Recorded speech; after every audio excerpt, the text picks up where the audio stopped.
active news flow. Okay, Matt Orton is now joining us. He's Chief Market Strategist at Raymond James Investment Management. Matt, good to have you with us here. Thanks very much. The inflation print overnight, it did not quite give it all clear, right, to markets, one way or the other. What is your own sense, Matt, in terms of how markets will continue to look at it? We've had one-day reaction to this print, but sometimes the real reaction comes on day 2, day 3. What's your sense? Well, good morning, Prashant. Great to be back. And I think you're absolutely right. We need to wait a little bit longer to see what the actual reaction is going to be in the market. But from a first pass, I think what you were talking about earlier this morning, that it's positive that we continue to see inflation move lower. I think you can't deny that everything's moving in the right direction. But where I think the market continues to miss the mark is in expecting that the Fed isn't going to keep its foot on the brakes for a longer period of time. We've talked about this before, that higher for longer is going to remain the thesis.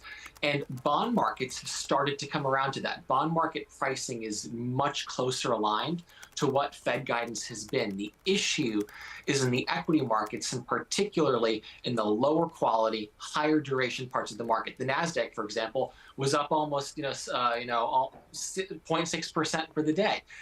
Part of that was due to a rally in Tesla, but at the end of the day, these higher duration companies need to properly value higher rates.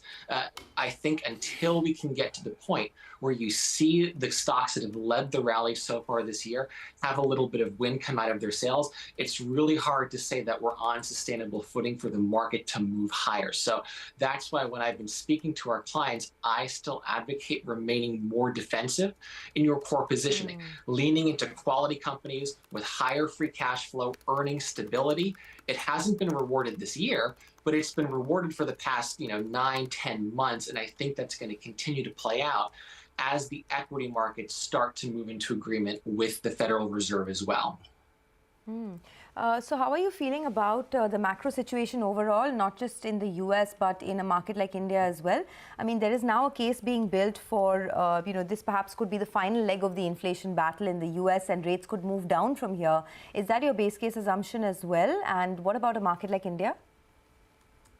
I think rates are going to remain higher for longer, Sonia. And I think in the market right now, getting from 9 or 8% inflation down to 4%, that's the easy work. The much more difficult work is going to come from getting to 4% to 2%, which is where the Fed's target is.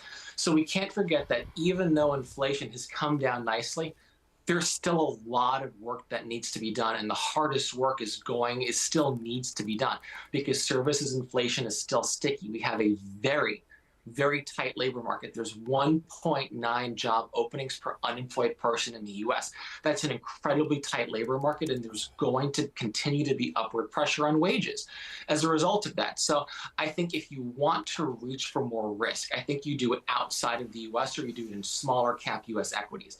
And when I look outside of the US, the macro picture has improved markedly.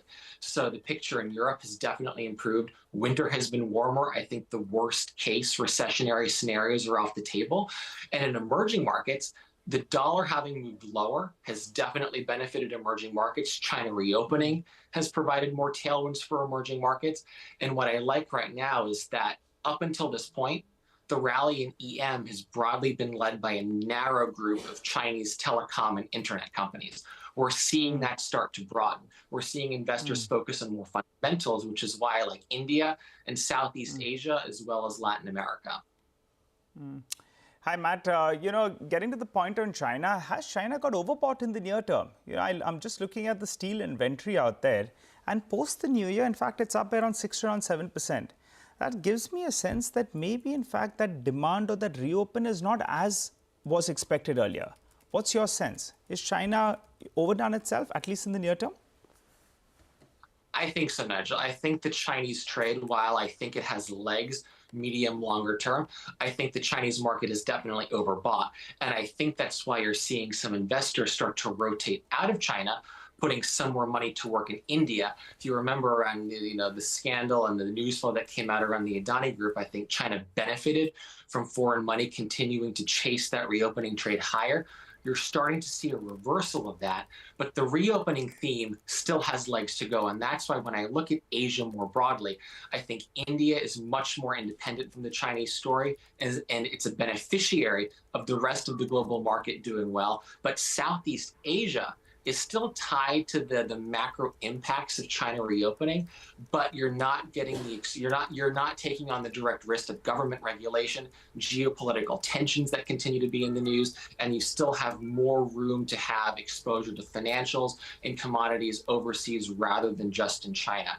And they've lagged the broader emerging market complex as well. So I think that's where you want to focus your investments in emerging markets going forward.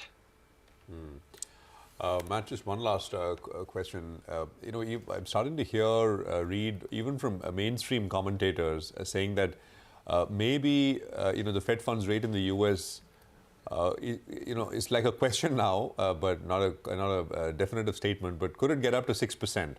Any thoughts, Matt? That's not my base case. I think the Fed is definitely data dependent. We're seeing good progress being made on the inflation front. I think you get to 5.25, and I still think that's where they're going to pause, but they're going to remain there for a longer period of time. So I expect that we're going to stay at 5.25 for the duration of 2023, and then hopefully the macro picture and inflation is improved enough they can start to take their foot off the brake. All right, Matt, thanks very much. Great speaking with you. Appreciate you joining in. And it's a pleasure having you with us here. Thanks very much. Guys, I was saying this yesterday. The IIFL conference is going on, and yesterday there's a ex-CLSE economist who sort of addressed the audience and said that his view now is that Fed funds rate in the US will get up to 6%. We're at 4.75. Maximum markets are pricing another two hikes, right? So 50 basis points, but 6 and beyond. Will be completely uncharted kind of waters. And I'm starting to see people, mainstream economists, investment banks, etc., ask the question whether, we're going to be, when they keep saying this higher for longer, whether it's going to be higher at 5.5 for very long, or is it actually going to creep up all the way to 6% and beyond. We've not had rates this high, I think, since 2004. So no one remembers basically, right? Yeah. Everyone is used to 1%, 2%, right? Eventually it'll come down. But it's happened before. That's the only point that I'm making. So inflation is coming off, but no one really knows. People have their models, etc. But one needs to be cognizant. Okay, well, let's do one thing. Let's take a quick break. We have plenty of stocks to talk about on the other side of the break. Our research team will be joining in as well. So keep it with CNBC TV 18.